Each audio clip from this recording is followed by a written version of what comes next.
What is up? Welcome to the Wingin It podcast. Tonight we have a special guest, old friend of the podcast, Good Shep. How you doing, man? What's good, everyone? It's Good Shepherd. It's been years. Oh my God. It's been a while. It has been a while. Thank you for joining tonight. We really do appreciate it. Jack, how you doing, man? I'm good as always, man. How about yourself?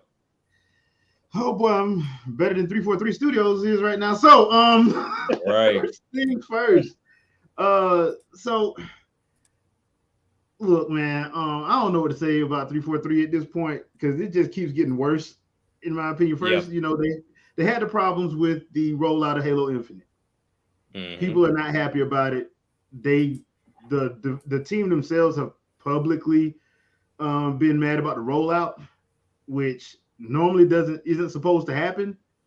Like we know the fans do that all the time because we as gaming fans, we ain't never, if anything we consistent about is complaining. Right. But that's for sure. Usually we are very quick to make. Anyway, yeah. Just go to Twitter, you'll see. Yeah. so for the actual team themselves to be like, look, this ain't how we wanted it to happen. This ain't on us. It's kind of telling. And then last week, I want to say this. I'm looking at an article on purexbox.com. You can find it there. The head of design, Jerry Hook, his last day was in the office was last Thursday. Now, you still have a lot of stuff on the roadmap to come out. So this part may be, for the most part, done. For the most part, I'm guessing.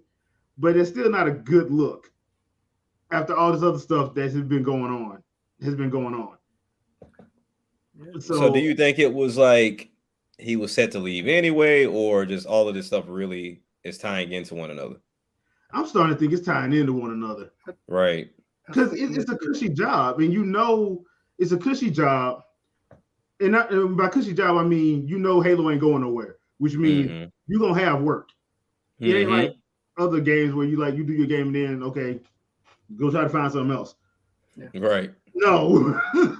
Hey, whether it's going to be a Halo Wars game or, or anything else, Halo is usually, you're going to have something to do. Right. It's like Zelda or Mario or God of War at this point. Yeah, you're going to have something to do if you're on that team. Right. You may want to leave after a couple of years because they're getting on your damn nerves, but you're gonna be straight if you're gonna have something concrete to say. But I'm just like, at this point, I'm like, all this is not helping.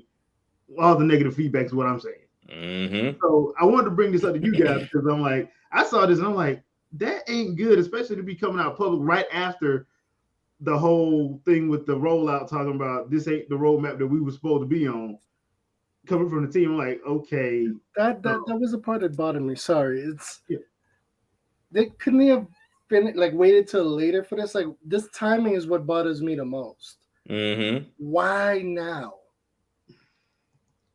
Yeah. Is there any indicators why he would choose this time to do it? Like, we don't know anything about his contract information or what's going on with Halo. It's like, at least wait till after the next launch update or something. Why? Because the thing is, if people feel something's wrong, and you know how it is, how people feel about stuff can make a massive effect. Mass effect. No pun intended. On the product itself. Right. I mean, yeah, you did everything in the background that needed to be done, I'm sure, like Jay mentioned earlier. But the confidence in the shareholders, etc., us fans, I don't know. I know he did what he had to do, but it doesn't seem wise to me. Or at least this in a better way. Or at least not publicly put that. He put out on Twitter. Yeah, shouldn't there have been some company spokesman that appeared. Yeah. I've never understood that at all. Like, to go public with information like that with a project that you're working on, a project that's active. Like, if you want to do a tell-all story down the line, cool. But Halo's struggling. Let it get its money and whatever it's going to get at this point in time, and just be done with the project. And I understand frustration. Nobody on Twitter is going to be able to help you with that project. Nobody. They can whine and complain about it. And if that's the angle you're looking for, if I complain to the masses, then the masses kind of show out, then maybe we can change something. But I feel like with Halo, it's already too late in the game. They've already had their time to push it back and to change it. The game's out there now. I mean, you can make your updates, you can add and take some things away, but really the core portion of that game is already in the player's hands. Mm-hmm. You complaining now means absolutely nothing. Yeah, yeah. And I think one of the things too was because we did hear a while back about like them not being happy with the launch, them not being happy with the initial because remember it got delayed initially, and when it got delayed initially, I was like, people the loud minority was trying to be like, oh, it looks horrible, and I'm like, no, it don't. All right, like it don't look horrible. What are y'all talking about? And supposedly they went and did something because I'm like, to me, if you want to change and do a different art style, go for it because spice it up a little bit. I mean, as long as you ain't going full on anime, right? And then I can understand that because then you're like, okay, that fan base don't like that, so why you even try to do that? Not in the mainline game. Do that in one of your little spinoffs or something. Don't do that in the mainline game. But as long as they ain't doing something like that, which that's clearly wasn't what they were doing. I don't see what the problem was, but it was almost like immediate from that first alpha trailer they put out, and people started complaining about the art style. I'm like, what's wrong with it? Like, I've always said this is the nature of having a franchise be around for so long. You're going to have something that's what Halo's sitting at how many years now as a franchise? 20 now from I know at least 15 plus. Yeah, it's at least 15 plus. Yeah, because I know 2002 was that was Halo 1, right? Yeah. Yeah. So I don't know if it was because I know Bungie was on PC back in the late 90s. I think Halo itself, so it should be 20 years. Yeah. So for Halo by itself. So if you look at something like that and something that's very simplistic as Halo, like Halo, I'm not going to say and act like this is this deep, intricate game. It's a simple shooter. Yeah. But you kind of look at Call of Duty in the same way, but Call of Duty itself never really changed all that much. And even with the single player, you see that they kind of diverted from it in a way to where they give it to you separate. Hey, you want single player, you want multiplayer. And while people loved Halo's multiplayer, it was almost like we said before, I think in the last show, that Halo was trying to do Call of Duty for some odd reason. So when you kind of have your lane, you have your identity, people love you, you're tied to a system as a mascot, so you got that going for you, along with the exclusivity, then stay like that. But Halo just kept going in motions, and they do have their spinoffs here and there, and it just seems like it's burnt out. It's oversaturated. Even though it didn't come out on like an annual basis like Call of Duty, it's still something that, I don't know, like people don't seem to gravitate towards it anymore. And it seems like even 343 is just kind of lost. They don't know what to do with the game. Well, like I said last week, and we're waiting for Andre to do that video. I'm going to say the franchise, Halo Warriors. Yeah, hey. Go with Tecmo, get on it. anything at this point, it'll be helpful. Anything. That would be funny to see, like, if they actually did a Halo Warriors game. That still would be hilarious to me. That's just funny to me. That's just too funny. They need to do a shooters brawl, but that's a whole licensing issue. Yeah. Yeah. Or you can just let Masahiro Sakurai and his team, work on. I mean, hey, that would be crazy. But then you got a bunch of crazy gunners running around. I don't know how that's gonna work. I'm pretty sure Sakurai can think of something. That's right. Knowing him, he probably already got like 15 plans. Never know. I mean, remember there was that rumor they were trying to get Master Chief in Smash. Oh yeah, I feel like at some point it's really going to happen for the later iteration. You know, they at least had a contingency for that. Sorry, had to. Yeah, I mean Banjo got in. I'm like, so they talked to Microsoft about it. Right, they had to. Yeah. Now, if we still had trophies in that game, Master Chief would have been a trophy. I promise you, he would have been a trophy. Mm-hmm. He would have been a trophy if we still had trophies in Smash. So, yeah. But people, y'all let us know what y'all think about this whole the head of design. Let's see, what is his name again? Jerry Hook leaving 343, and if you think it's going to have any kind of long-term effects. I don't think it's gonna have any long-term effects. It's just one of those situations. I think like with all that bad news they already had, they didn't need any more.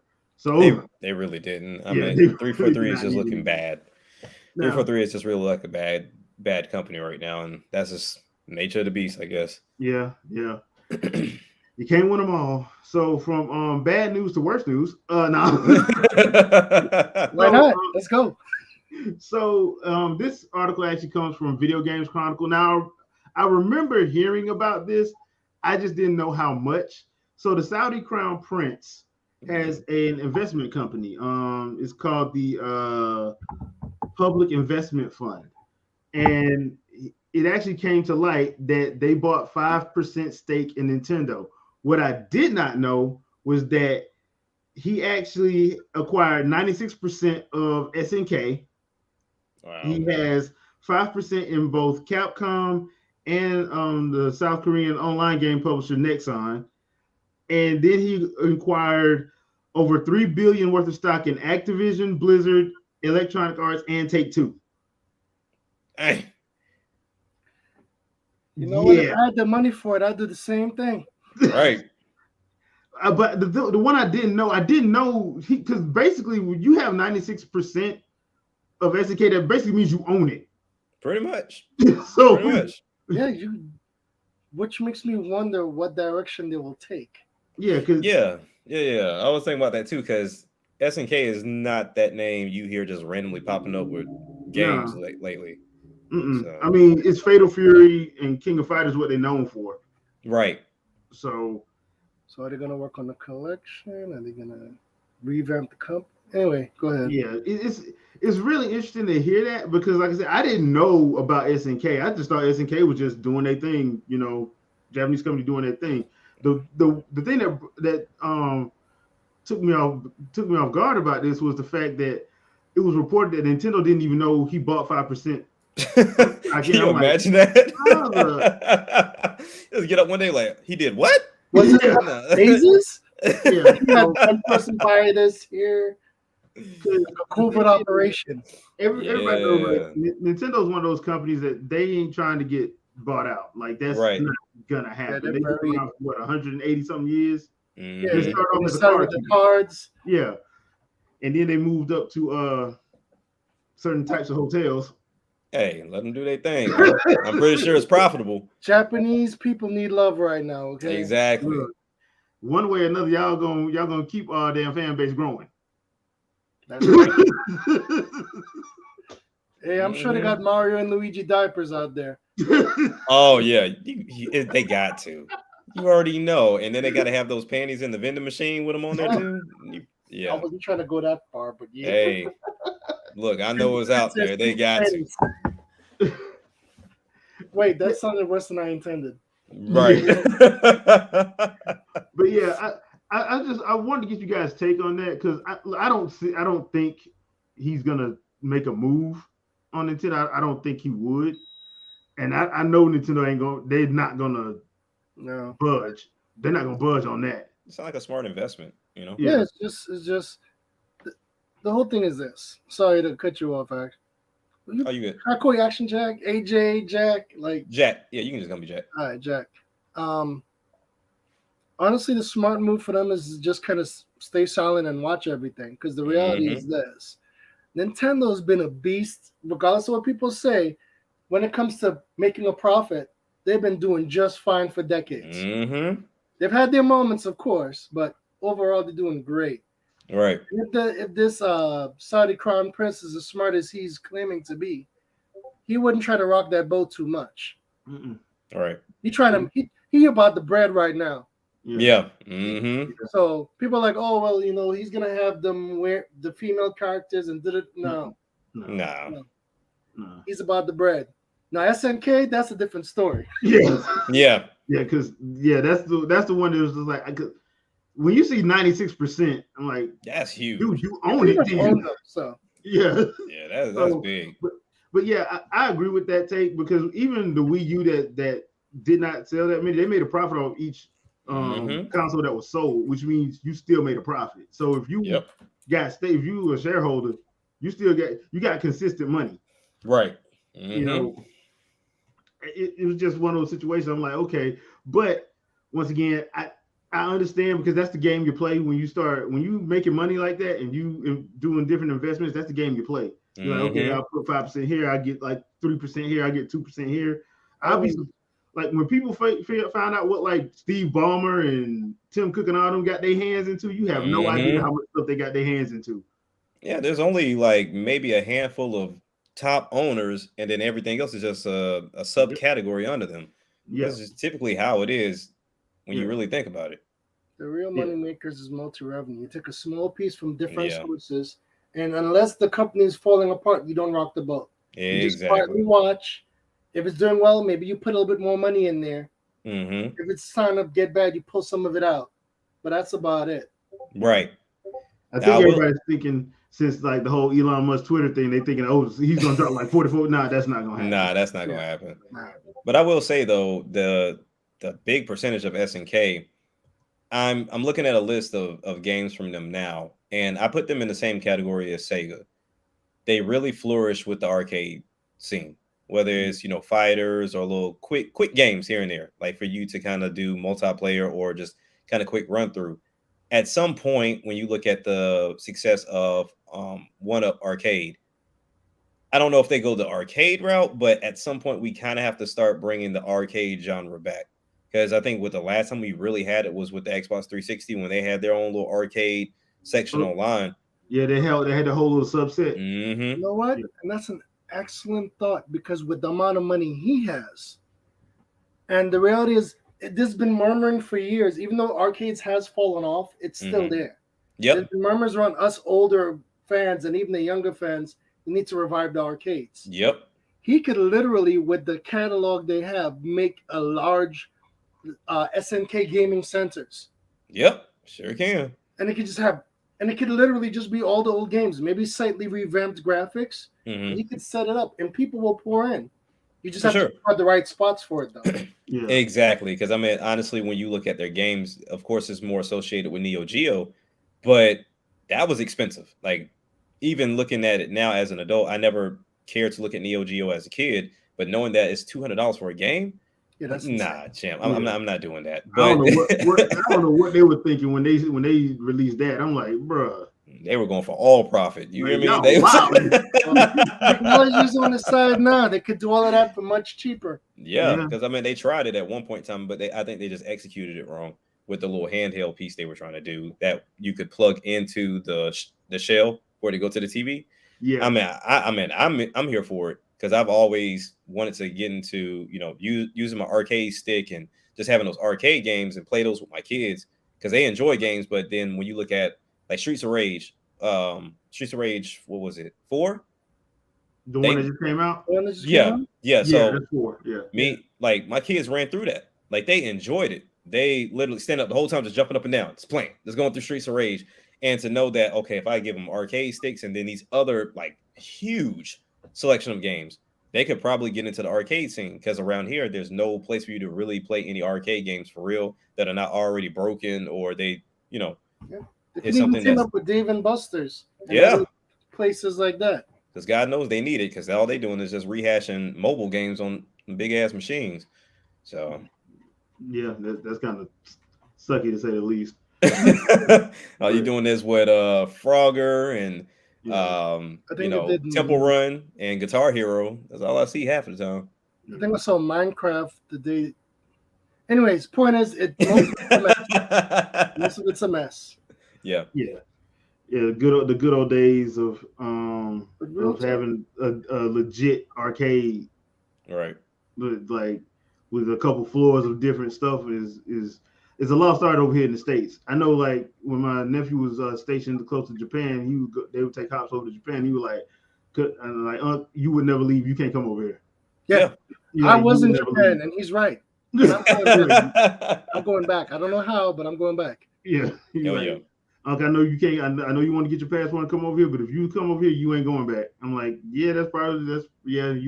Blowing your whole check. You got people over here gambling on different stuff. You playing arcade games. Yeah. So I'm like, I can't.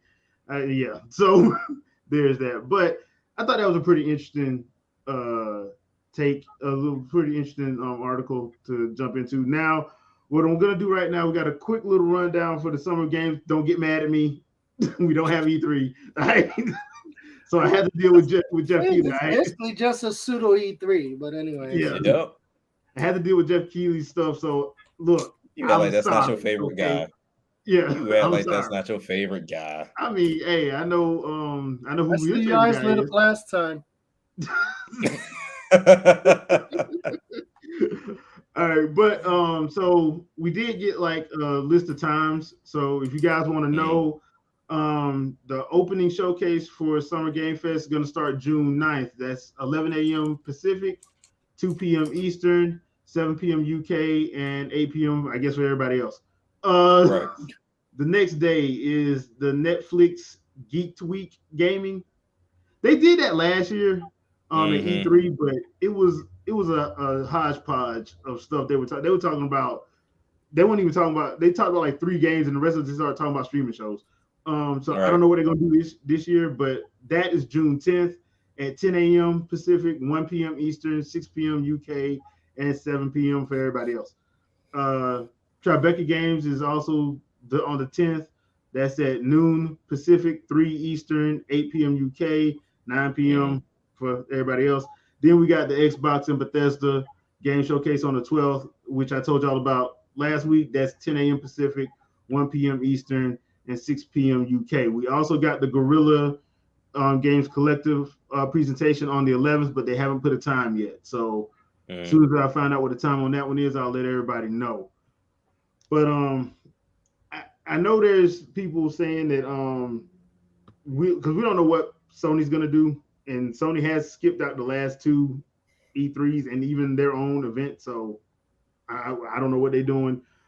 We do have a State of Play coming this week, and that's the second. Yeah, the second.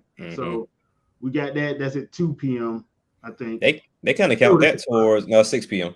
Yeah, 6 p.m. They count that towards the Summer Game Fest, but looking on the website, they kind of they count that toward. Okay. I don't know why, but hey.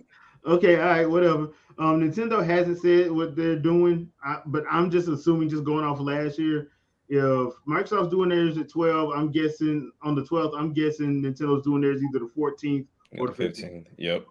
That's what I'm guessing. Because I'm guessing what's happening is they already had this stuff ready for E3, and then E3 got canceled because I think California at the time still didn't have the venues fully open.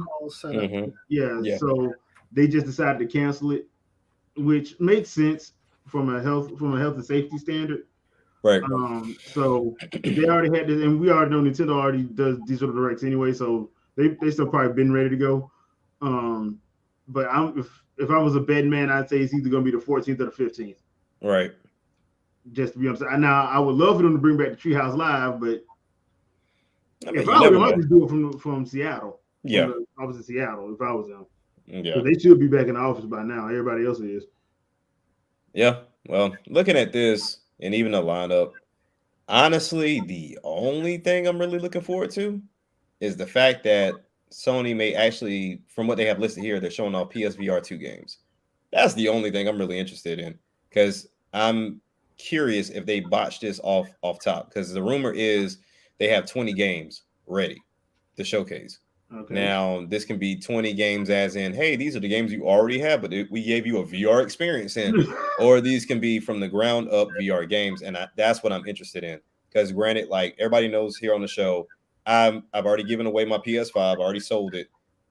Until Sony shows me that they can outdo the Quest, then honestly, I'm not even going to invest in it just yet. I cannot be mad at that. Because this is the key thing that they're missing, right? Yeah, they're going to have to produce original games and then also be able to get the third-party games. And the graphics aspect, I know everybody's like, oh, well, that's going to use the PS5 power. They have all these great features, blase. But where Meta worked this out perfectly, that thing is wireless, and then also it can play PC VR games. And then now we have 2 streaming services for VR. So where if you don't have the PC, you're paying, I think is some of them are like, one of them is paid by like the hour and the other one is like a pay monthly thing. And so you pay $30 a month to be able to play PC VR games at a high rate if you don't have that PC on a wireless VR headset. Sony gonna have to come with it. Like, they're gonna have to, especially if they want to be in that space. Yeah, they want to be. But ain't that the same thing that happened with the handheld space? Like, yes, okay, look, you got something cool, but you don't support it, and then you wonder why it's not making money. But it's like they can't figure it out. I've always wondered about that. They come up with great ideas, but the execution leaves much to be desired. I know we complain about Google, but Sony was the worst at that because Vita, to be completely fair, Vita was way better than the 3DS. It really was. Yes, it's still awesome. I play to this day. Yes, bring it up right now. They just, it's like they would support it for a couple years and nothing.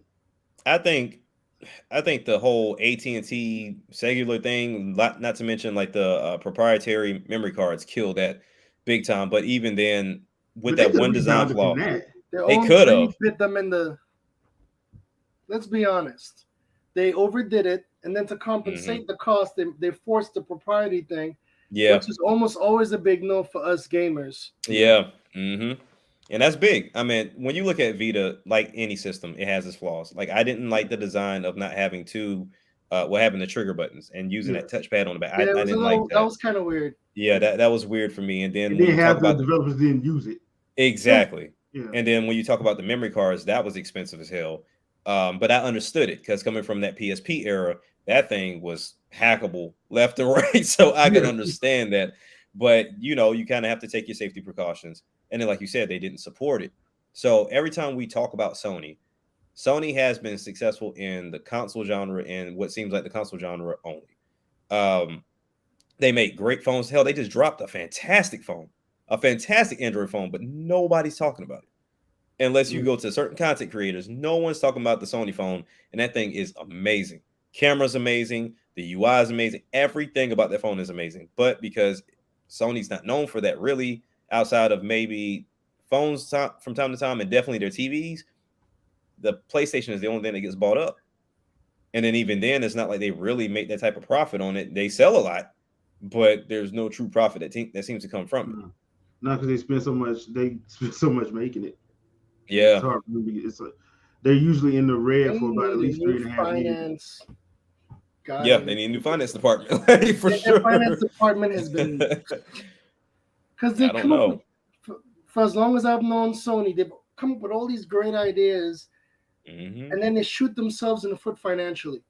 Yeah, well, I think what happened with them is when Microsoft got in, because before Microsoft got into the gaming sphere, Sony, Sega, and Nintendo had a nice little competition going. Yeah, everybody had their own lane. Yeah. And everybody was eating.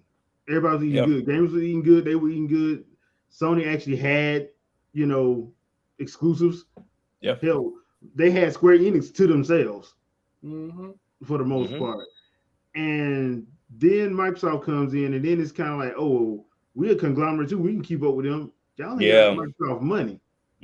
Well, we can do it. Y'all ain't got Microsoft money. Like Microsoft honestly could get away with using the game division as a tax write-off if they wanted to. Heck, they could technically buy out Sony. Yeah. Technically.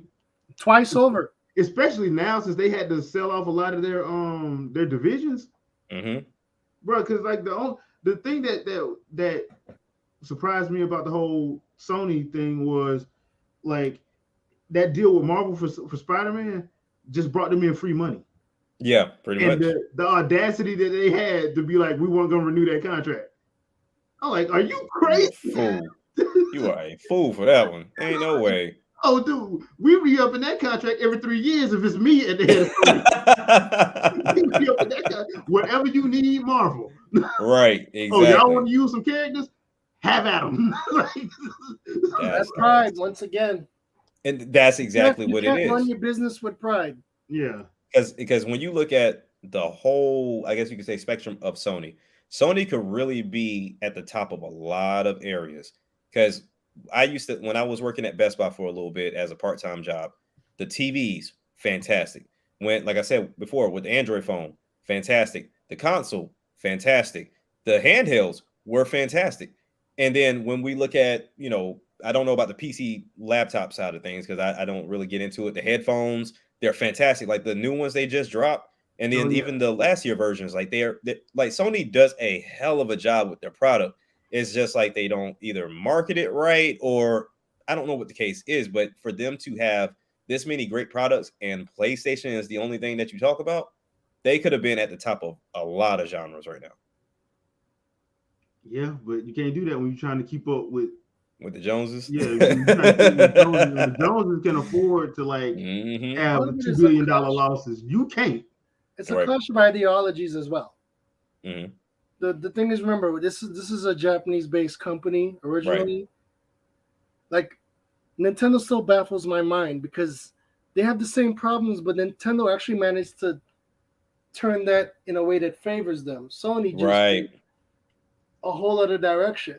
I mean, with the resources they have available, with the tech they have available, they should be kicking just about everybody's. Yes. But they're not. And it makes no sense. It doesn't at all. Decisions left and right. Because because even when you think about what video editing software, people love their Sony. What is it? Sony, I forget the name of the freaking editing program, but they have that. People love it. Oh yeah. I had Vegas. Yep. Yeah.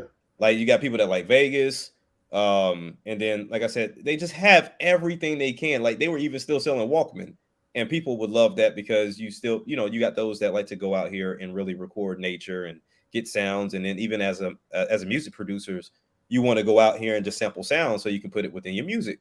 And they have the best Walkman out there or the best audio recorders. But they just dropped the ball, and kind of like what Gwen was saying, is like they don't have a creative vision. They have the right technology. They put it out there. It looks good. It operates and it functions good, but it's just there.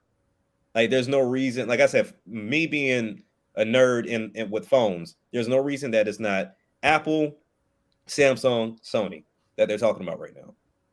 But now they got these other smaller companies like your Oppos and Huawei's and stuff like that. That's outdoing them. It's crazy. Yeah. Good old Sony. But hopefully they can redeem themselves with VR. Like they showed up late to the party, but let's see, because when you're competing against both PC and the wireless side with Facebook/Meta, that's a hard lane.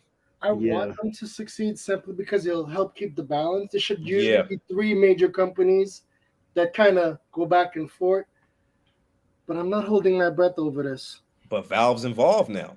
So now you got another big conglomerate that has shown up. Now, granted, they're not, they don't have a multitude of things. But when you talk about it in the gaming space, Valve runs PC, and then now they're going into the handheld market because Nintendo's not there anymore.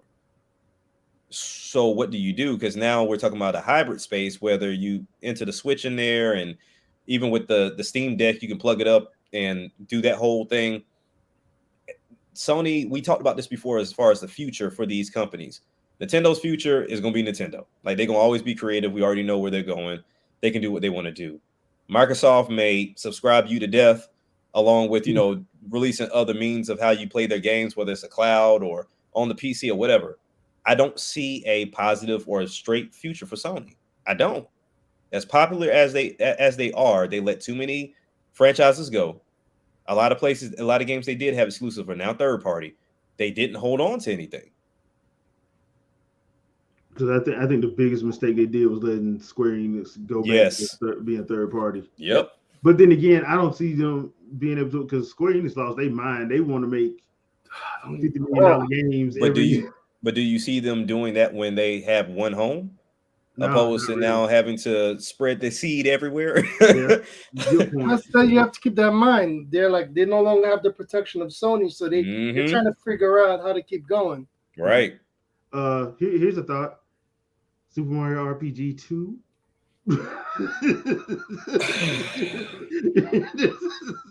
Do you step on the toes of Paper Mario with that though? Super Mario RPG 2. That is not going to step on nobody's toes. That ain't gonna step on nobody's toes. It's happening on them. Just maybe a few purists on the side, maybe, but right.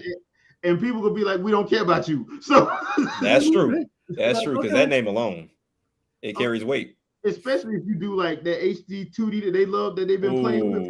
Man, you throw that in. Ooh. Well, see, now you made a big mistake of mentioning Square with me in this. Now I'm gonna be like, okay, Chrono Trigger, let's go. Yes. You know, Final Fantasy VI has yet to have a remake. Yeah, and which from what I'm hearing, that's the best one. But even though people drool over 7, I hear 6 is the best. 7 had the biggest impact in certain ways, like just introducing people to the genre. I'll give them that. Yeah. But anybody that was already there when 6 came out, bro. The 6 is the one with Kefka in it, right? Yes, the best villain. Yeah. Dude succeeded. Kefka makes the Joker look like a choir boy.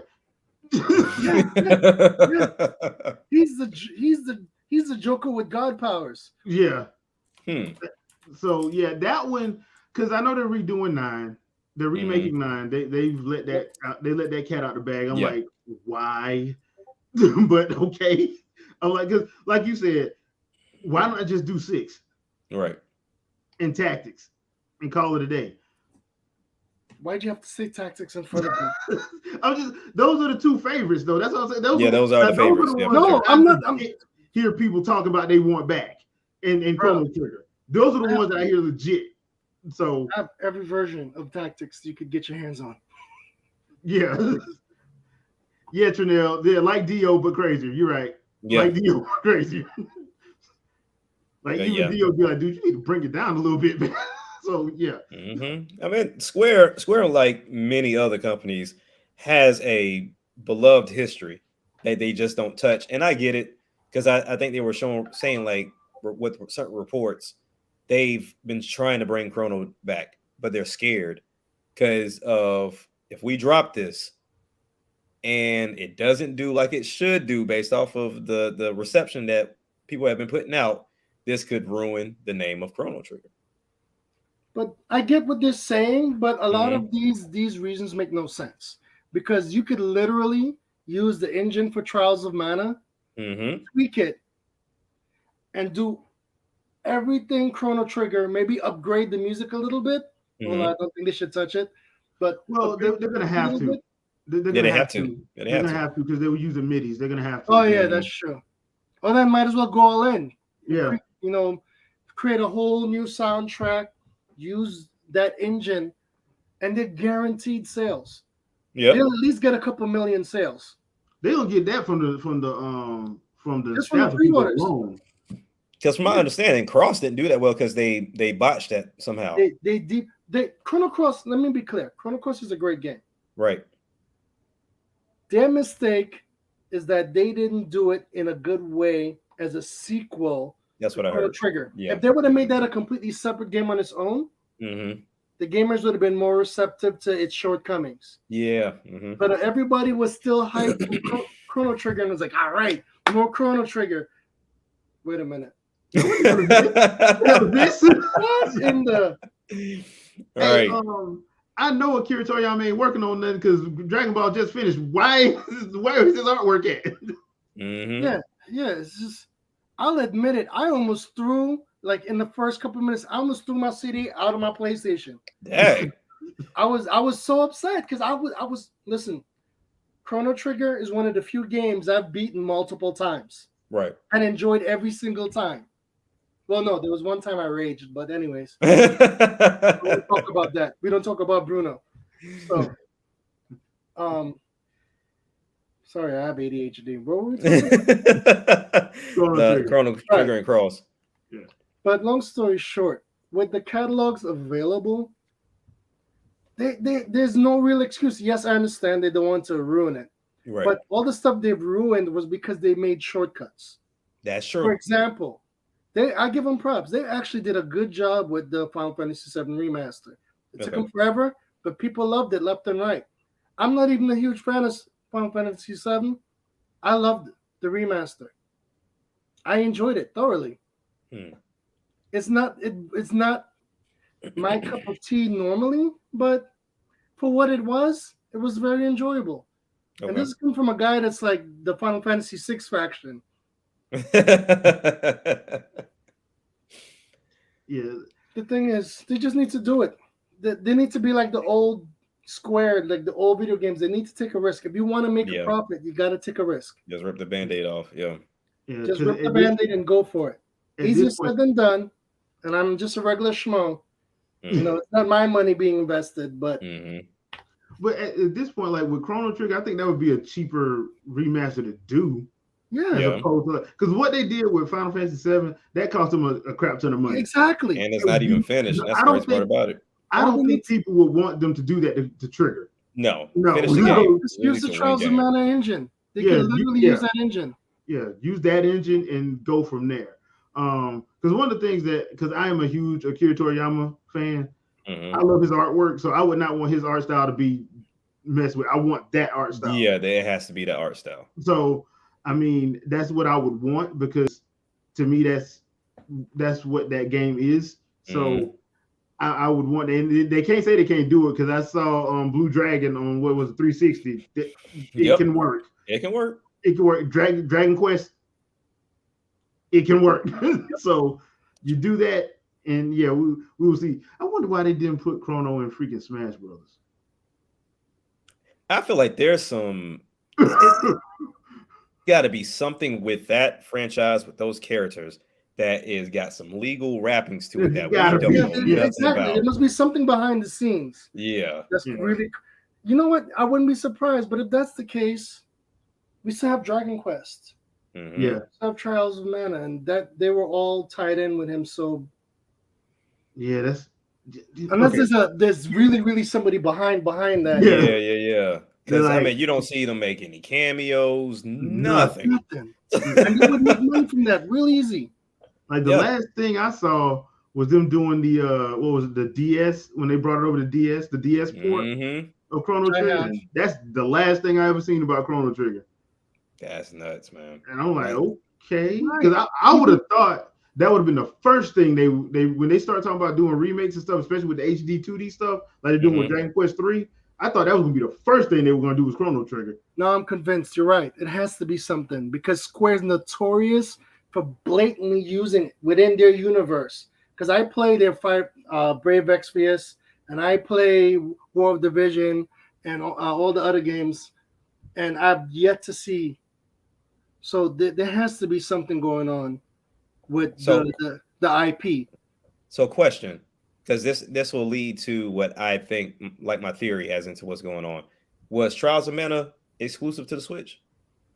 At first, but then it was timed. Okay. Yeah, it's on PC and PlayStation and Xbox. I know it was timed because it came to Switch first. So I now think I see where you're getting. Go ahead. Right. So with this, is Nintendo tied to Chrono Trigger at all? Like they legally? They should No, because remember PlayStation. That's right. Yeah. So because that's the route I was going, because I'm like, okay, Chrono Trigger was Super Nintendo only. Yes, they've released it on PlayStation, the DS, and everything else, and that's why I was asking, does Nintendo have some ties to this in some type of way, regardless of the PlayStation iteration? But maybe after the DS, maybe they did something with it, because I feel like somebody has to budge here, because it's kind of similar to what game is that everybody asks about, but Nintendo is really the one that's holding it back. I forget what it is. It'll come back to me. But I'm wondering how many hands is in this pot. Well, if that was the case, then he should have shown up. Chrono should have showed up in Smash by now. Should, but then it's one of those things of how many approvals maybe do you Square have. got mad at Nintendo, so out of spite, they're not letting that one out. Exactly. Well, we don't know all the pettiness behind the scenes. Oh yeah, right. Because it took an act of God to get Cloud and Sephiroth. Exactly. Basically. Yep. So that was like a personal favor to Sakurai, the way it seemed. Maybe that was what it was. They did a sacrifice. But all right, if you want to have Chrono in any of your anything in the future, you got to let us put in these two characters first. Mm-hmm. I don't know. It's something funny back there, man. I promise you, it's something, because if anything, regardless of the companies, it may just be the creators. It may just be maybe Akira Toriyama have issues with Nintendo right now. You never know with him. That dude is. He's very he's all over the place. right now, he got he. I just want that movie to be good. I just want that movie to be good. Yeah. That superhero movie, I just want it to be good. Yeah, because they doing because some trailers are. I'm like, okay. They putting out 30-second trailers. Now they're pissing me off. Yeah. Because I mean, I get it. You can't show more because if you show more, then you can ruin it. But I don't know. Like, it's something that people ask for. Then you think about how long it's been and how many generations have not played this game. So if the DS was the very last one outside of from what I'm looking at like iOS versions and Android versions, it's about time to kind of redo that. Yeah, call it a day. Yeah, maybe we'll have to wait and see because I'm pretty sure at some point somebody's going to say something. Yeah, they have to. If Square want to get up out this hole, it's too much money. Exactly. The NFT will not save them. No. Yeah. No. So Square, if you watch this, I mean, I know Andre's not on here, but if you watch his channel, there's got to be at some point, like it's got to be on the list. It's got to be on the list. If you don't brought everything, if you brought Trials back and everything else, like Chrono has to be there somewhere. Yeah. You think they're waiting to see what Dragon Quest 3 does? The remake of that one does? No, because they should have done it by now. Yeah, true. I just really think they're scared to do it because I mean they don't have another franchise or not a franchise, but not another game that's that highly acclaimed that if you mess that up, it can ruin the whole legend story behind Chrono Trigger right now. Yeah, that's true.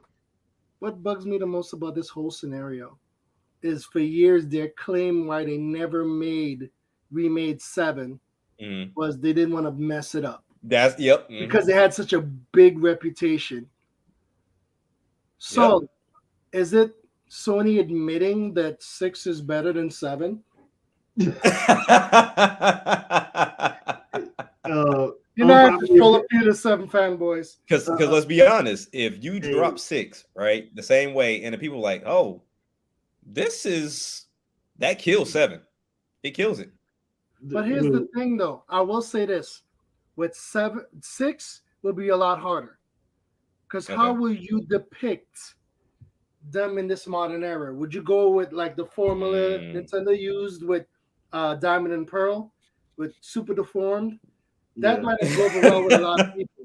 Yeah. So if you want to make a full model, how will you scale it? Are you going to go full action? Like, there's a lot of things tied in with that. And I have to give them that. Right. Chrono Trigger is a no-brainer. Trials of Mana engine or the Dragon Quest engine. But to be honest, with 6, they're going to have to literally build this up. It'll be a full-on rebuild. And that could take money and a lot of time. Yeah. But look, my unpopular opinion is Final Fantasy 8 is better than 7 in my opinion. Yeah, that's me. 8 all day. 8 is better than 7 in my opinion. Especially I'm kind of indifferent to both games, but if I had to choose between the two, I'd go with 8. Yeah, I think 7 was the one that just pushed them into the mainstream. Right. That brought more RPG fans with this whole FMV, which we've never seen that before. That was amazing for its time. Yeah. And to be completely fair, I attribute it to something kind of like Rocky 4 and Rocky 3. In my opinion, Rocky 3 tells a way better story. But Rocky 4 is the one that everybody loved. Right. I'm like, yeah, but did you watch 3 though? 3 has a better story. Nah, man, Rocky 4, I'm like, y'all just like Dragon. Y'all just like Iron World. Yeah. Y'all just like Drago. I'm like, that's the only reason you that's the only reason you like 4. You don't really like 4 because outside of 4, you can't really tell nobody nothing about the story. 3, you can. Mickey dies. He gets pretty much exposed for not being a boxer. He actually has to go to the person that he beat to actually learn how to box. And then you got Mr. T just, I'm sorry, man. He tried to pimp that man's wife in front of him. He made a better villain than I expected. Yeah. All right. And then, because Mr. T, especially during the 80s, Mr. T was... he was huge back then. Yeah, he was the man. So, that's why I was like, bruh, Clubber Lane. Yeah. But, I mean, granted, we're talking about, Chrono and Final Fantasy. Square has a few like Xenogears. There's no reason that game hasn't been re-released or redone by some measure. There's no reason. Who has that? Does Square have it or does Monolith have it? Monolith might have it. Monolith Soft, I think, have it, but it's tied with Square, so they can't quite do it all. They can't do it, yeah. Which is why we have Xenoblade Chronicles. Yeah. So I'm guessing it's kind of like the Bayonetta situation. Yep. Yeah, gotcha. Okay. Well, that makes sense. That's man. Craziness. Yeah. So the last thing I want to talk about, because we don't really talk about this a lot in gaming, and that's soundtracks.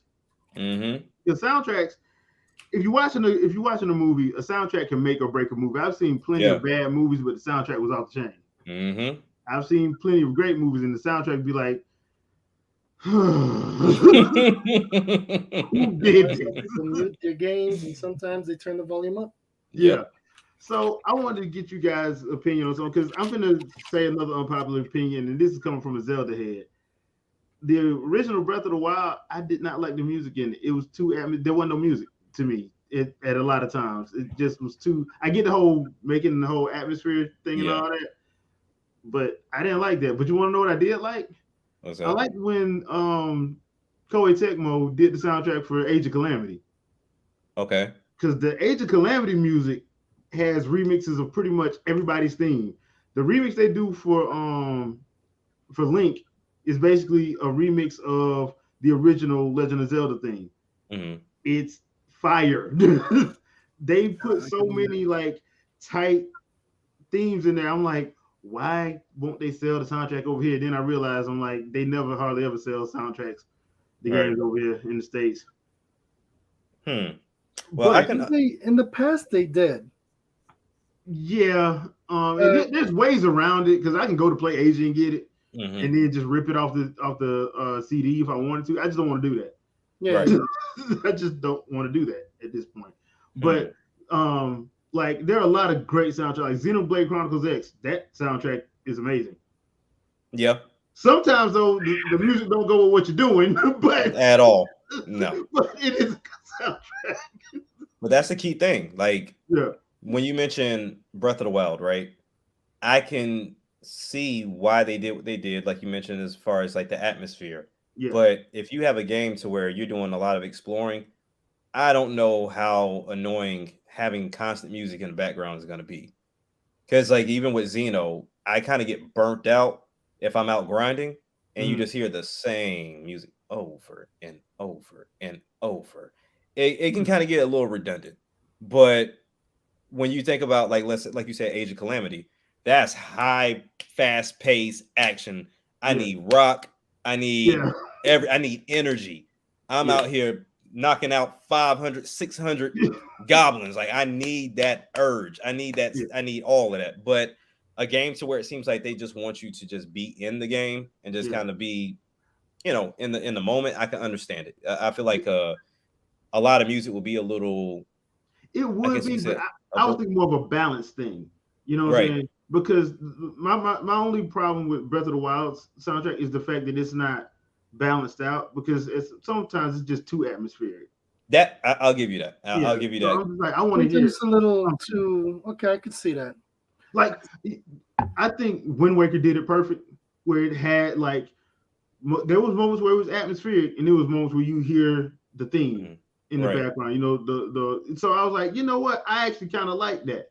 You know, but Breath of the Wild is just sometimes it just felt too until you heard that piano and a Guardian Stalk was on your ass. But like, because the one thing I kind of put it, I guess, compare it to is Steam World Dig 2, right? Okay. When you get to the main city, that music is amazing, but then it kind of tones down, or it's kind of not really present when you go underground. So when you're focused on digging and hearing for other sounds and trying to hear the things that are around you because you got stuff blowing up and you're looking out for audio cues, it's kind of hard unless gaming was really in that space to where, much in the same vein of 4K, right? They expect everybody over a certain period of time to have 4K TVs, but you never hear developers say, hey, we expect everybody to have a surround sound system, or we expect everybody to have some type of 3D effect within the home, because they know most have just TV audio, and TV audio sucks. So if if I'm doing something like that, like let's say we do put music in Breath of the Wild, and I have spatial audio, yeah, I could do that. I can have the music behind me, and then that way I can still hear the nature around me, so that way I can get those audio cues for the shrines. I can have the audio cues here and there, and that's the same thing with SteamWorld Dig. They kind of quiet the music a little bit, so that way it makes it, once it gives you the feeling of being underground. That's one thing, but then also too, you can kind of hear what's going on in the droplets of water. It's all about being immersed within the, I guess you could say, the environment. Okay, I can give you that. Yeah. So we got some people in chat now. Trinell, yes, Mario Strikers Charge had great music. I will give you that. Yeah. I'm hopeful for the one that's coming on the Switch. I'm waiting on that one too. I'm hopeful. NBA Street Volume 2, that's another one. Yeah, oof. Radiant Historia I did not play, so I don't know. I never got a chance to play that. I never got my hands on that. Have y'all played that one? No, I've dabbled with it. It has potential. As usual, it comes out the shadow, ready to strike. He needs smoke. Just shadow. That's what I do. Mayada Senpai. Long time no see, sir. Yeah. All right, so we're talking soundtracks, music soundtracks. So before you say Killer Instinct, right. Just want to get your take on what's another one, because I already know you're gonna say Killer Instinct. So what's another one that you like, that you have, that that works for you? Currently, Ghost of Tsushima is pretty good. Yeah, it definitely fits the tone and the theme. They did a lot of research to make that right, so I like a lot of that. And not just the soundtrack, like sounds, footsteps, all the sound effects, like branches, everything kind of fits. So for me, that game definitely fits. It fits the theme 100%. Okay, cool. Yes, Trinell, Astral Chain, yes. Oh yeah. Yes. Astral Chain doesn't count. You take Astral Chain and you put it over there. Yeah. Now there is one thing that and I know Shadow's probably gonna agree with me on this one, and that's the Tusk original theme that they decided not to put in. I remember y'all talking about that. 2013, which was a travesty. We must have our Conan theme. Yes. We'll put it in the game. We need a whole nother Killer Instinct just for that. Just for that, because how dare you? And Microsoft can't say they ain't got the money. Oh yeah, that's true. Y'all can't say they ain't got the money. Honestly, they just need to do Killer Instinct all over again. Just make a whole new one.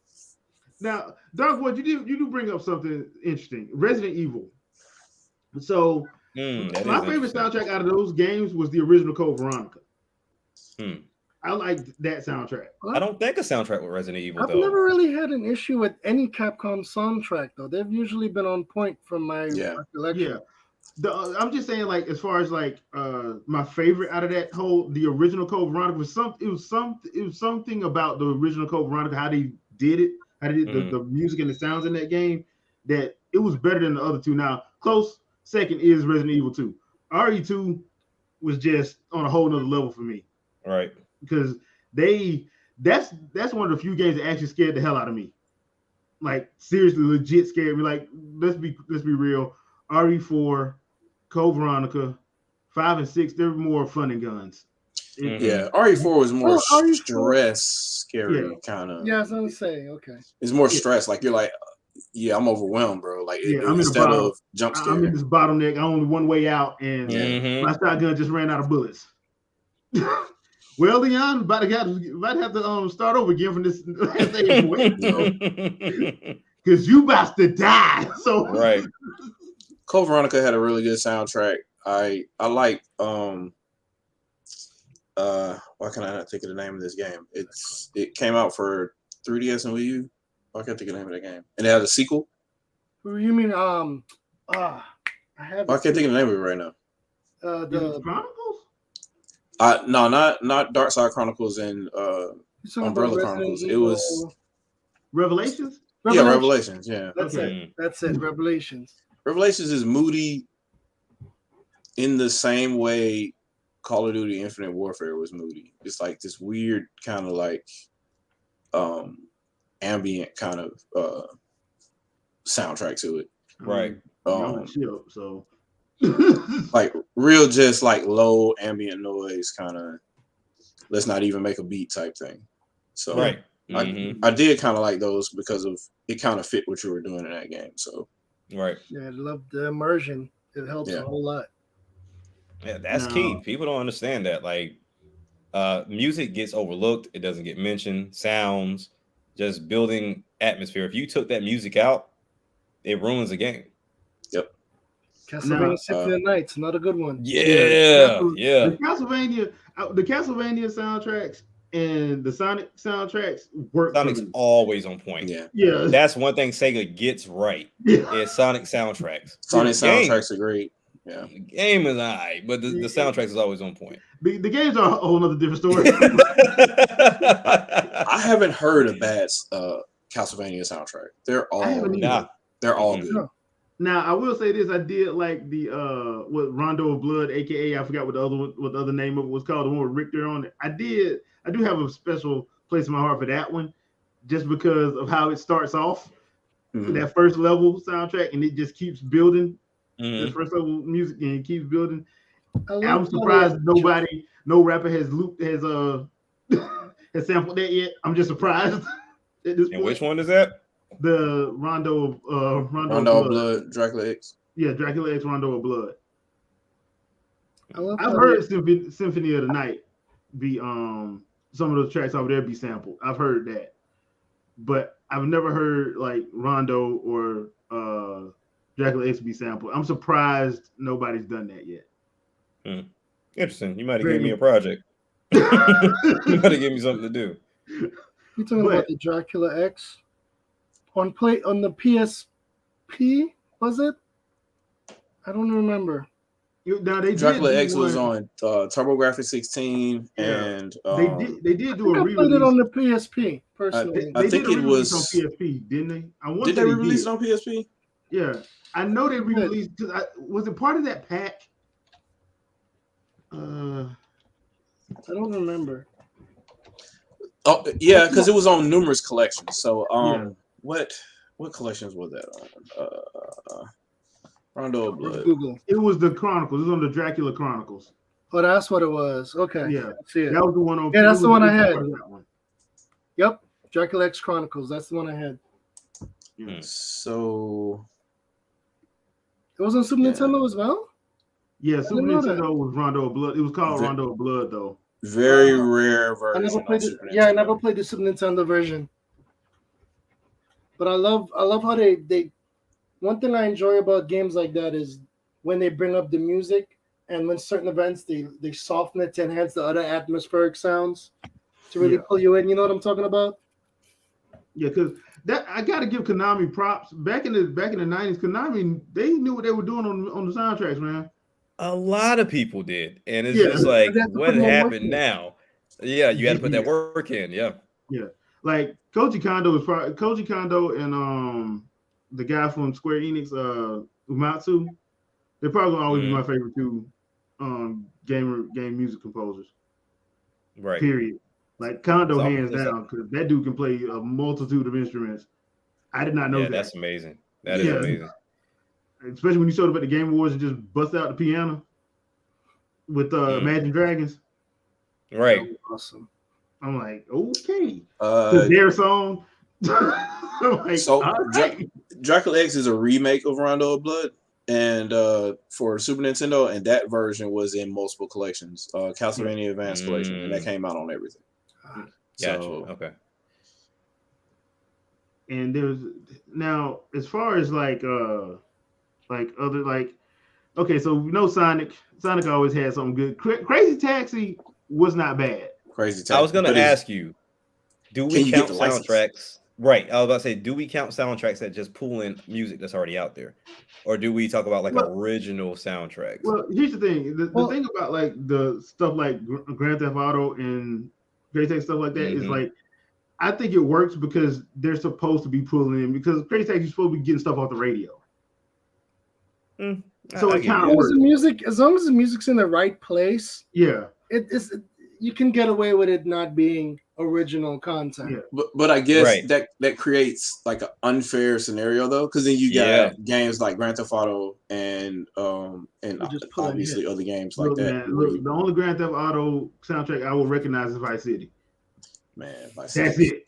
I ain't recognizing one of these others. But see, that's the thing too, because when you look at like a Grand Theft Auto or a Crazy Taxi, and you say, okay, yep, they're placed the right way.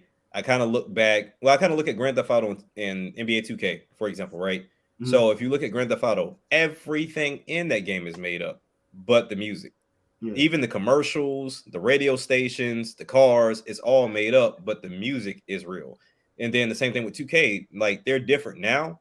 But if you look at early years of 2K, they pulled the most random artists off the streets and put them on those soundtracks, like people you've never heard of. Like the simple fact that like Ron Artest is on one of the soundtracks for 2K is big, but now they go and get big names and overpay for horrible rappers now. But they used to actually like create music specifically for the game, opposed to just pulling a song that's already out there that's popular. So that's why I kind of look at them as in like a different, great placing.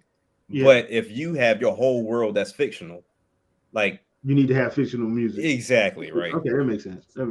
So True Crime was like that, where it had licensed music in it, but they made custom versions of some of the songs to extend them out for certain, because there were certain sections that played those songs. You could play them on the radio if you wanted to while you were driving, but in certain sections they would have that song play, and it would be a custom version of it that's extended, because you're either fighting for a real long time or there's a certain cutscene or whatever. So they extended that song. It doesn't sound like it originally does if you just go download the MP3. That's smart. So there's stuff like that too. So I guess that kind of makes it a little bit more unique. But other than that, it's kind of like a cheat code, because if you have like, dude, if you got Michael Jackson on your that was the Sonic 3 issue, right? Like Sonic 3 issue, yeah. Now, granted, it wasn't his music that we know, but he was in there producing from what they say. But I mean, you could hear it. You could hear Michael all over Sonic 3. But it's I mean, Mike was in Ready to Rumble Boxing 2, if we want to be complete. I mean, game it does not surprise. It should not surprise. I'm just saying, you know. Yeah, because even Moonwalker had a great soundtrack. Yeah, but that's by default. Yeah, by default. Yeah. I'm just thinking like other games that like kind of like their own original music that was pretty good, like Turrican, ActRaiser. Yep. The Grandia series. We can't slip on Contra's soundtrack either. Dude. Well, when you wasn't focused on dying all the damn time, I couldn't enjoy the music. But it's like Contra was hidden. But once again, that's Konami. Konami and Capcom. I can't think of any trash Konami tracks. No. Not really. Konami and Capcom were excellent when it comes to having soundtracks. Yeah. You have to go out your way to try to find something you didn't like. Wilton, you're absolutely all right. The Shenmue sound, especially Shenmue, the first one. Right. That soundtrack was, Now let's not look over Trinell's comment for one of the greatest soundtracks out here. One of the greatest franchise out here, Donkey Kong. Come on, don't count. You can talk smack about Nintendo all day. Hey. Some of them soundtracks are insanely good. Yeah. There's some games where you could just kind of let the background music play. Yeah. You can like do chores. You just leave the game playing and you go do something and come back. I literally did that. I paused Donkey Kong Country so many times just to like. Oh, especially like the map for 2. Yep. I did that so many times, man. The first time I went underwater in that game, I'm like, what is happening right now? How are these effects possible on this? This is like an old Sony sound chip, and they're like just synthing it all up. I'm like, okay, all right, it's possible. I do love Tropical Freeze soundtrack. I'm not gonna lie. Tropical Freeze soundtrack, I do like it. Really good. I do like it. That's not even gonna lie about that. Now there are some that I just thought were just okay. Like as much as a Ninja Turtle fan as I am, I didn't really care for like the arcade game soundtrack. Yeah, it was enjoyable, but it was alright, but it wasn't. Yeah. I'm the same way with Mortal Kombat. The same way, I'm Mortal Kombat as well. Like Mortal Kombat doesn't blow me away. I don't. Yeah, Turtles in Time was all right though. Yeah, Turtles in Time was a good one. It was a good one. It was a good soundtrack. It was right. Like especially like with fighting games as well. Like like what about Battletoads? Yeah, I like Battletoads. Again, that's rare. So yeah. Oh yeah, that's a good point. They're another one. And that's the Stanford Brothers rare, not the rare that's around now. That's those the original rare. Yeah, I'm about to say this is a name now. Yeah. There was one because before I go to Killer Instinct, because I do want to bring up Killer Instinct for a simple fact that the thing about the Killer Instinct is they actually had like 2 tracks that were actually on the radio. You remember that in '96, right? Shadow. They had 2 that was on the radio. The one that was on the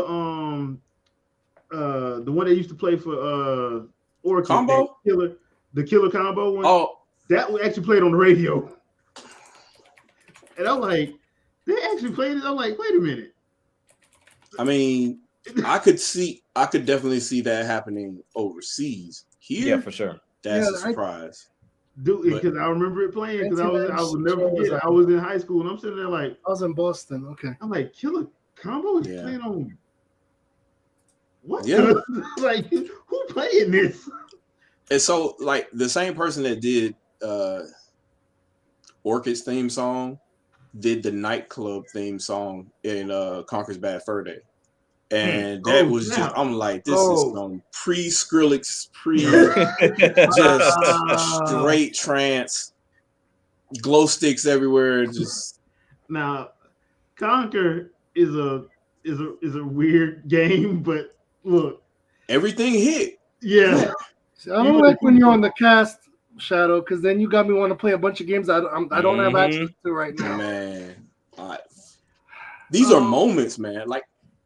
You're thinking like, dude, I've already played Medal of Honor Allied Assault. I don't need to see this Normandy Beach landing. And Conker's like, you're gonna see it through my eyes, and it's like, Look, it's actually pretty good. Funny though, it was funny. That's a gem that a lot of people don't. I guess it's a cult classic now. Yeah, more people need to appreciate it. Now I will say this. The greatest diss song of all times is not Nas's Ether. It's Tom Fan's Mario diss track from Mario Rabbids. Yeah, but he was dissing the hell out of Mario. On that. He was dissing in the operatic format. Just so disrespectful. Like, so disrespectful to the point that Nintendo themselves released all 3 parts, dissing their own mascot. I mean, but Nintendo doesn't care at this point. They just like anything that would bring more awareness, negative or positive. They're like, you know what? Screw it. Let's go. Yeah. Hey, dude, look, the song is fire. Look, the song is fire. Hey, pretty much calling them out. Publicity is still publicity. Yeah. So the former anti-Nintendo company, because they had their reasons to leave Nintendo and then come back because they make money. Yeah. They haven't really made a bad soundtrack either, and that's Square.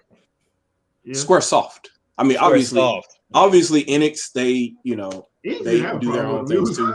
Yeah, now you think about it, Square's always been pretty good with their soundtracks and ambience for most of their games, if not all of their games. Yeah. Right. Like, even though I hate 15, they do have some banging soundtracks, some banging themes in there, especially the one where you get the water spirit.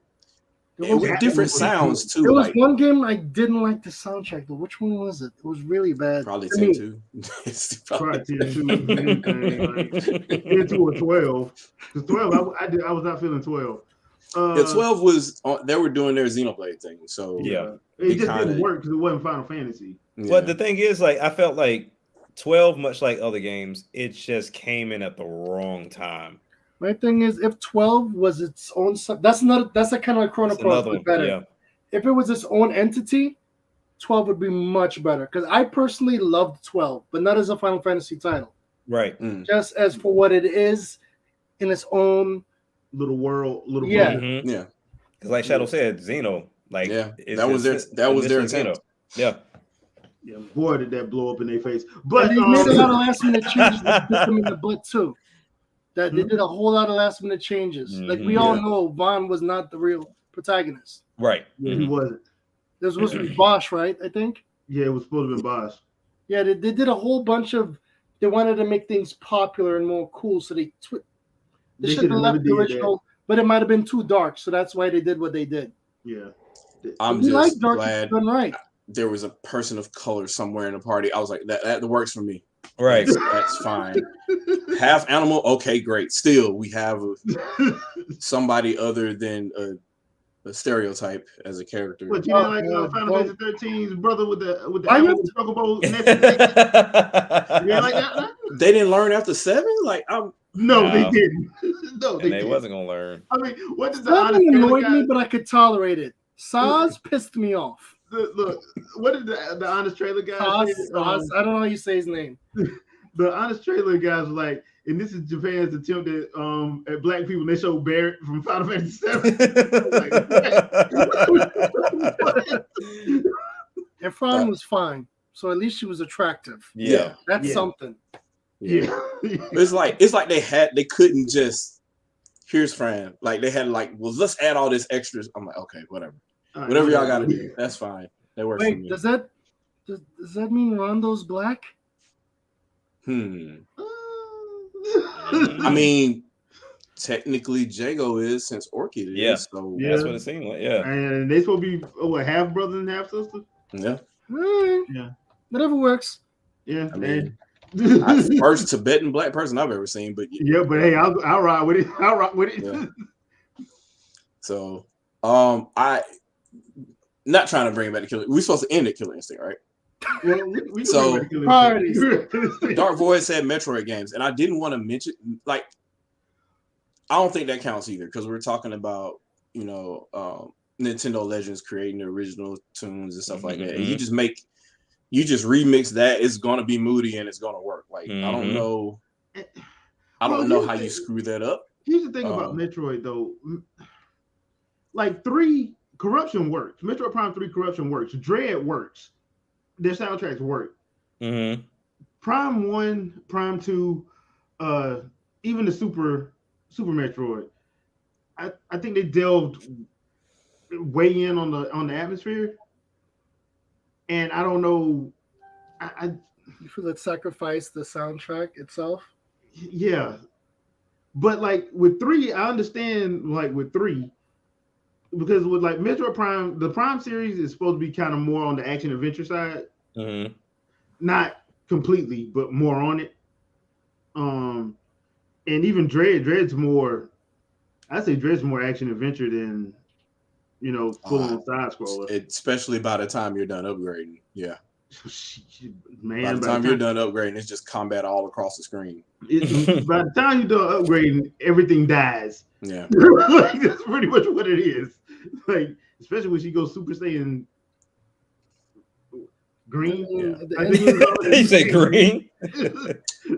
Everybody's played this game, right? Yeah. But if you play the Metroid game, you know what happens. She kills everything. Look, man, the Metroid is the only game. If somebody says, don't spoil it for me, you ain't played a Metroid game. It has the same ending. Man, you wasn't trying to make the attempt anyway, so. Yeah. Half the time, it has the same damn ending. She blows the planet off. Yeah. She kills everything. Yeah. In that regard, they put Doom and all these other games. I love the Metroid series, but it's literally the same ending. Yeah. Every time. Everything dies. I heard the dude man, don't spoil it for me. I'm like, how many Metroid games you played? 2? I'm like, it's the same ending. What's different about Metroid games is the lead up to that, the things that happen right up to, finding out that everybody was terrified of her at the end of Prime, and then finding out everything you need to do to go hunt at the end of Prime 3, and having her turn around and speak in full ass legacy tongue in Dread just now. Those are the things leading up to an ending that are different. That's the reason why you play for a different experience instead of, because it's going to happen at the end. She kills everything. She leaves. The planet blows up. Whatever. Roll credits. The roll credits. Yeah, because it's going to happen. You know it's going to happen. It's just how is it going to happen? You're wondering how is it going to get there or whatever. So it's going to be a time limit. You're going to have to beat the time limit, and it's going to blow up. Yep. Is there a good Goblin Slayer game out there? Is there a good what? Goblin Slayer. Goblin Slayer. Ogre. Why does that sound familiar? It's an anime. Oh, nah. That's why it sounds familiar. I was like, not unless it's mobile. Because I was just thinking of destroy everything at all costs indiscriminately. Yeah. I'm like, Goblin Slayer. Yeah, yeah. That makes a great action RPG. I don't know the game. Chanel is actually correct on this Fire Emblem. Fire Emblem soundtracks. Yep. Are orchestral as hell and fire as hell. Yeah, they're really good. I still haven't played the Houses game. I got to pick that up. Really good. Oh yeah, definitely. In a couple weeks. Really good. Yeah. Listen, I'm old school, so it's gonna take me forever to beat it. Sorry. Until literally a week ago, I was buried under classes. I've been trying to join the IT field recently, so I've been studying my butt off. My brain is fried. I've never studied so much in my life. So you really need a break. Just a few books, huh? Just a few books. A few books. I got to catch up to you guys. I've learned more in the last half a year plus than I've had probably in over a decade. Yeah, it's a whole lot of training there. Whole lot of training. But I cannot dismantle my computer and put it back together. Okay, but back on topic, Metroid. I would say probably like if I was going like favorite like orchestral soundtrack, I probably would go with the Fire Emblem series though. Mm-hmm. Yeah. Just because they know how to bring the crescendo to the game. Yeah. Right. Dark Voice said we disagree. I don't know if I disagree with that. Like the Elder Scrolls games have good soundtracks. I don't really pay any attention. It's not my vibe, but for what it is, they did a good job. Yeah. Like, the soundtrack matches. Yeah, it's going to be my thing personally, but it's not bad. Right. It fits that theme for that game. So I don't think that's a bad job they did. The only thing I dislike about any of the Elder Scrolls games is the combat. Other than that, like it's a really it's a well designed game. The concept is beautiful. Yeah. Mm-hmm. I like leveling up. I like the leveling system. I like the tree. The only thing I dislike is the actual physical combat. Other than that, whatever. So instead of what you're trying to say is you love those glitches and those what IGN say they called it nostalgia or some crap like that. Yeah, I'm like, all right. Like, what games That's breaking when you is just come up nostalgia. with excuses. Gotcha. When the fans have to patch the games on a regular basis, that's work bad. remotely good. Yeah. Wow. That's all I gotta say. Yeah, that's bad. But yeah. And Skyrim specifically is probably one of the best for the music. In franchise. So I can give you that. But yeah, that music can actually enhance a game like at least tenfold depending on what you're playing. Like most my game genres that I enjoy the most are JRPG and action adventure. So most of those that I play, they usually have good soundtracks. It's rare that I hear one that's like real bad. Did we mention the obvious ones, the quote unquote AAA games? Which ones? Halo and God of War. No. I ain't mentioned. No. We haven't. Halo's good though. Halo has a good one, but Halo's soundtrack is depressing. Yeah, that's true. It's depressing, dude. Then even like when it gets into like the big action scenes, like I love it when it ramps up for sure. Yeah. So like the end of Halo 5 had me hyped. Like that was a pretty nice soundtrack. That was a nice crescendo to the end of that game. But that's the only problem I have with like Halo is like their soundtrack is depressing, and as somebody who's been fighting depression, I don't need that in my life. Yeah. So I usually play Tupac. Yeah. Yeah. There's a lot of strings. Like other than like when you're doing your generic combat where you have your tropical bass boom or whatever, you don't really get anything that kind of ramps up unless it's like a real big important battle. That's how you know it's about to happen. Yeah. Like when you see a brute just drop out of. They do a lot of silence too, and that can work because that happens in Breath of the Wild. I'm saying it does need to be silent sometimes, so you can hear like the background sound effects, stuff like that. Sometimes that can make it more exciting or more scary because you're like, wait a minute, got quiet. What's going on? Right. Because I mean, that's kind of what games are doing now, to where you're in a big fight, and when the music dies, you know everything is dead. Yep. So it's like nothing's coming around the corner. It's not somebody I missed or somebody that glitched out and the game wants me to go find them. It's over. The music stopped. That means I can stop. Yeah, that's a good little cue, I guess. That would help out. Or if you're in Zelda, you just hear a piano start to play. When I first started playing Breath of the Wild, I was mildly traumatized for a while. I my own business, and I hear that. You just run until I learned how I could deflect it. That used to terrify me. Yep. I'm like, oh, crap, I mean, even playing that game after, like on the second playthrough, it's still a little bit stressful because of the durability. Like you don't like a shield isn't going to take too many of those. No. Trinell 83 made an excellent point. Street Fighter 3, Third Strike. Yeah, they had a competition and everything. They brought up what's his name, Infinite, and they made a whole soundtrack, rap, and everything. That's another game you could just leave in the background. Yeah, the music and the art style and everything with Third Strike was amazing. And then we went to 4. I'm just gonna say, could you bask in 3 for a couple more seconds before you mention 4? Look, like fighting games in general, to me, I'm gonna be kind of a fan of a lot of the music. Like I like the KOF soundtracks, Dead or Alive. Like I'm just a fan of those. Maybe that's biased because I like fighting games, but they just those games always seem to have the right background music for a certain arena or whatever that they create.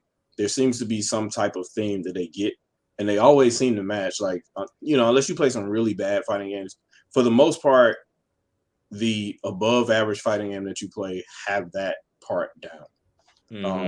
I haven't really seen, any fighting games get that really bad for the most part. I mean, you got Rumble Roses for the most part was a meme, but at least they got, at least they knew what they were.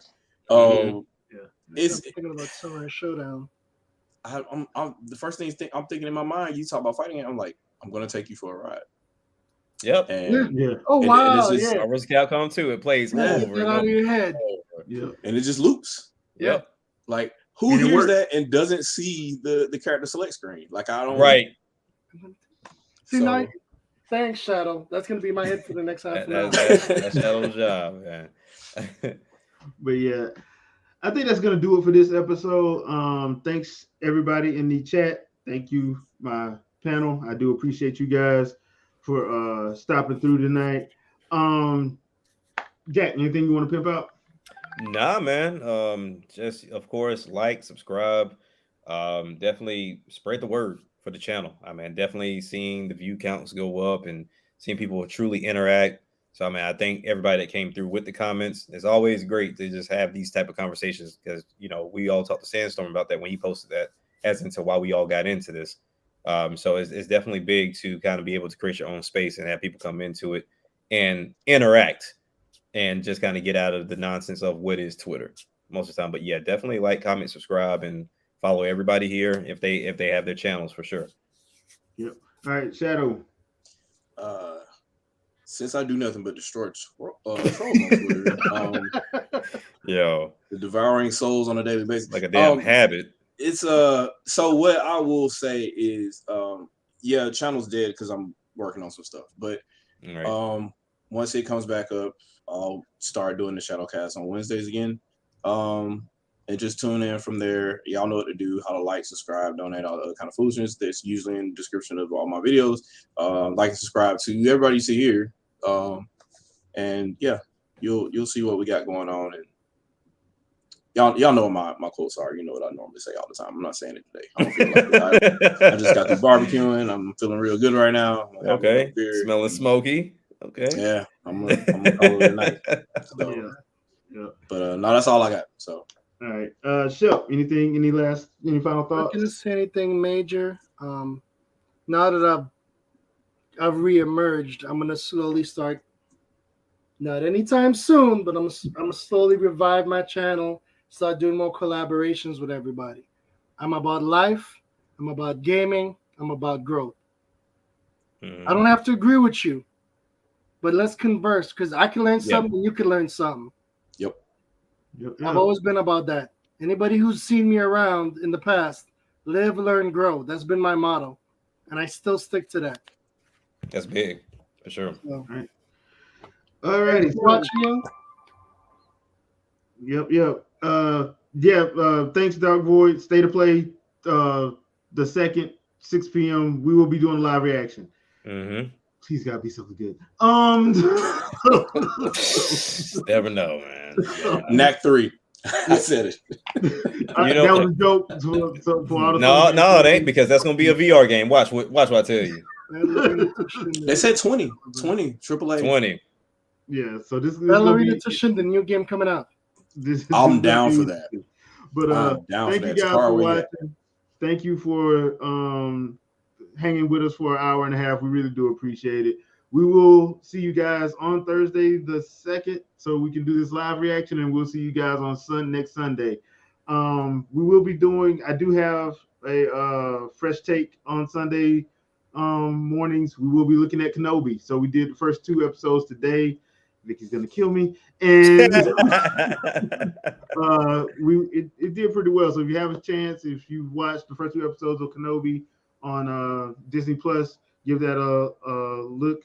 And the blog is back as well, so there should be a link in the description to the blog. So check that out as well. And we will see you guys next Sunday, 7 p.m. Eastern Standard Time. Peace.